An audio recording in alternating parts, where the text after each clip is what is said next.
Hello watch fans, it's Anders here on Watch On channel. Today another review of a deep blue watch. So if you saw my recent review of the Diver 1000, you would know that this is another deep blue watch I bought along with this one. And I bought both of these watches because I got a discount code of 40%, so I got those both watches at really nice prices. So just a very quick showing of the box. It's this kind of travel case with a zipper, so it's this hardened plastic, deep blue logo, name Precision Diver, and you can easily use this kind of fabric style case with this hardened plastic if you are traveling with your watches, because it's a really nice travel case actually.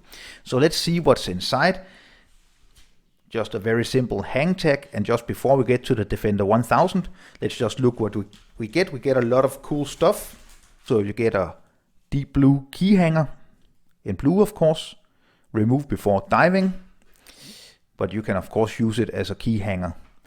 Then you get a sticker, an instruction manual, a nice fiber cloth,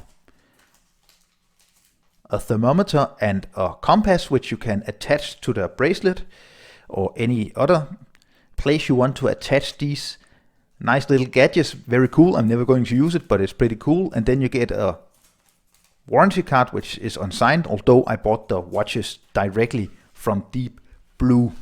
This is the Defender 1000, which refers to the 1000 feet of water resistance. So what I didn't show in the box is that it actually doesn't come on this rubber strap, which is a very nice isoframe from Borealis. I put it on this strap both because I really think it looks cool and it complements the deep blue dial, but mostly because the bracelet, and I opted for the Beads of Rice bracelet for this watch. You can choose between Beads of Rice, NATO strap, also a rubber strap as far as I know, a Jubilee bracelet, and the typical oyster style bracelet.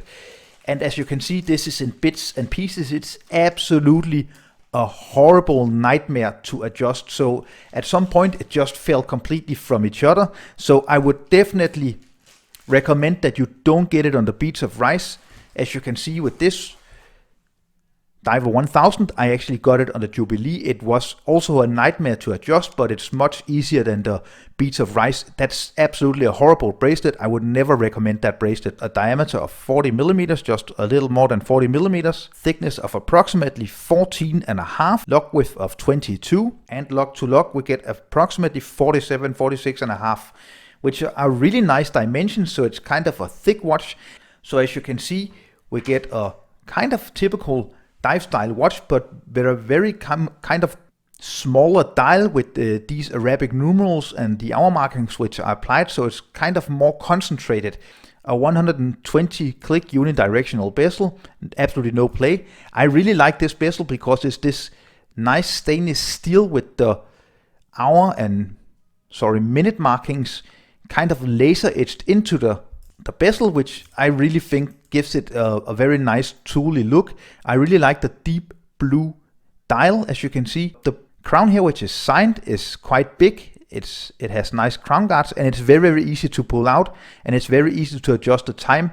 Inside of this watch beats the Seiko NH36A, and the 36 compared to the 35A here actually means that you also get a day complication. So you get a day-date complication.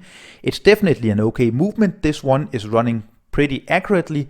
I'm pretty happy with it. It's not the most accurate I have ever tried with these Seiko movements, but it's definitely not the worst either. So you have hacking, manual winding. As you can see, now the orange second hand stop starts again. And compared to the Diver 1000, the winding of this Defender 1000 is definitely much easier and much better. So it's quite an interesting choice to have the day-date complication on a dive watch, because you would never actually use any of these complications if you're going diving. But as an everyday kind of tool beater watch, it's definitely a useful complication. So looking at the dial, you get deep blue and the logo Precision Diver at 12 o'clock, below 12 o'clock. Then you get Defender 1000 automatic 1000 feet, which refers to the 1,300 meters of water resistance above 6 o'clock. The lume is Swiss Superluminova, and actually the lume on this Defender 1000 is much better than it is on the Diver 1000, which is pretty cool. I actually think you get very decent lume with this watch, which is definitely a big plus in my opinion. So having a look at the case, this is a very interesting choice because this is a tool watch, but they actually did this mirror polish to the sides of the case, which is an interesting choice. And then you get a very light brushing on the locks here.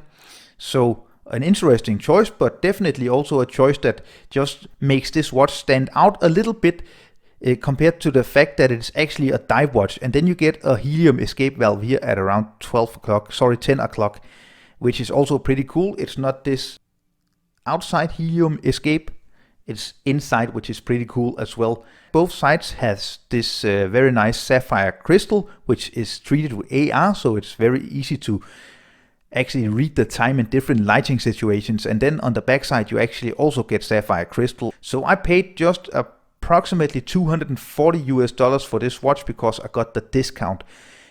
The price at the website is $399. On my 18 centimeter wrist in circumference, you can see I can easily pull this watch off. It doesn't look very big because of the small dial and the solid stainless steel bezel, but as you can see, it wears a bit thicker. So if you are afraid that it's maybe a tad too small because you prefer 42 and plus, I think you should actually try this watch out or just have a go at it, because it actually wears a little bit bigger because of the height compared to the size of the watch. I think it wears really comfortable. I think it's a really cool kind of holiday beater dive watch, which definitely has all the different things going for it you would really want with a holiday watch. So you get the water resistance, you get the easy readable dial because you get the air treatment, so if you're in heavy sunlight you can easily read the time as well. During the night you get a very nice lume, and you also get pretty decent accuracy, and you get an absolutely no hassle and very nice 120 click unidirectional bezel if you want to time something. So getting to my pluses and the minuses of this watch. So my biggest minus is definitely the bracelet. I really regret buying this watch on the bracelet because it just really fell apart. It's such a hassle to adjust, and I don't really want to go to my watchmaker to pay a watchmaker to adjust my bracelets after adjusting hundreds of watches during my years as a watch nerd. So I always adjust my bracelets, and it doesn't matter if they're expensive or cheap bracelets, and this is definitely some of the very worst I have ever tried. So stay away from the beads of rice. Go for the Jubilee or go for the oyster style if you want the bracelet. I really like the overall layout of this watch. It's definitely a more original or maybe more different looking dive watch within the line of deep blue watches. So nothing too much to complain about with this watch in my opinion. If you enjoyed this review, don't forget to subscribe to my channel, leave a comment down below, give me a thumbs up if you enjoyed it. Don't forget to follow me on Instagram and Facebook, and don't forget to share this video on the forums on Facebook and places like that if you enjoyed it. I will be back with much more watch content very soon. Thank you, bye.